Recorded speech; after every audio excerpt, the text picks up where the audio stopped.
Hello guys, তো তোমরা কেমন আছো? আজকে চলে এসেছি একটা নতুন ভিডিও নিয়ে। সেটা না তো কোনো রকম রাইড রিলেটেড, না কোনো রকম শর্ট ট্রিপ, না কোনো কিছু। আজকে জাস্ট একটা ইনফরমেটিভ ভিডিওসের জন্য এই ব্লগটা আপলোড করছি। তো তোমরা দেখতেই পাচ্ছ আমার পেছনে চাঁদ মামা রয়েছে। আজকে যদিও গুরু পূর্ণিমা, এই ভিডিওটা সেই রিলেটেড।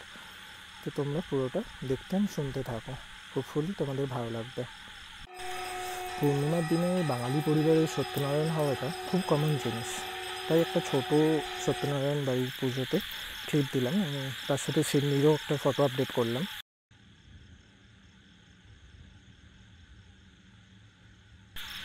তো গাইজ, তোমরা জাস্ট ভিউটা দেখো। এখন রাত্রে 8:30 বাজে, আমি ছাদে দাঁড়িয়ে জাস্ট একটা ভিডিও আমি ক্যাপচার করছি। আজকে হচ্ছে গুরু পূর্ণিমা, আর গুরু পূর্ণিমা হচ্ছে একটা ঐতিহ্য। বেসিক্যালি গুরু পূর্ণিমা ডেডিকেট করা হয় যারা আধ্যাত্মিক গুরু আছে তাদের জন্য। এই পূর্ণিমাটা ডেডিকেট করা হয়। গুরু পূর্ণিমা বেসিক্যালি টোটাল 3টে কান্ট্রি আছে, ভারত, ভুটান এবং নেপাল। এই 3টে দেশেতে হিন্দু, জৈন অ্যান্ড বুদ্ধা, এই 3টে ধর্মতে খুব বড় করে পালন করা হয়। আর হিন্দু পঞ্জিকা মতে জুন বা জুলাইতে, আষাঢ় মাসেতে এই পূর্ণিমাটাকে পালন করা হয়।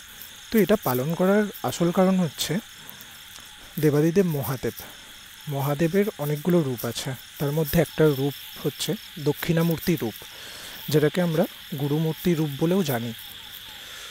তো এই সময়তে সপ্ত ঋষি সমেত ব্রহ্মা, বিষ্ণু এবং সমস্ত দেবদেবীরা মহাদেবের কাছ থেকে পরম জ্ঞান লাভ করেছিলেন, এবং যেটার জন্য বিষ্ণুদেব এই পূর্ণিমাটাকে নাম দিয়েছিলেন গুরু পূর্ণিমা।